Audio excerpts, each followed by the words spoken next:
This afternoon, the UN Security Council held an emergency session earlier in a bid to soothe rising tensions following North Korea's long-range missile launch. That was the hope, at least, but the United States came out swinging, making it crystal clear to North Korea that Washington is not afraid to use military force if need be. China and Russia slammed the regime for the launch, but pressed the need for dialogue. Joonhee starts us off. Nikki Haley, the American ambassador to the UN, warned the risk of military conflict with North Korea has grown following the regime's ICBM launch. Haley said Tuesday's test was a clear and sharp military escalation and that Pyongyang could be headed down a dangerous path with the U.S. Their actions are quickly closing off the possibility of a diplomatic solution. The United States is prepared to use the full range of our capabilities to defend ourselves and our allies.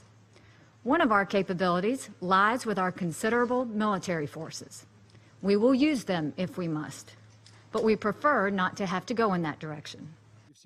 Haley said the U.S. would propose new UN sanctions aimed at North Korea and called for international unity and cooperation. Cutting off the regime's sources of hard currency and important commodities such as oil were identified as key targets in stopping the country's weapons programs. She added the U.S. would also go after countries that have been undermining UN sanctions and providing economic lifelines to the north. China was mentioned in particular as it accounts for 90% of North Korea's trade volume, underscoring Beijing's significant leverage to influence Pyongyang.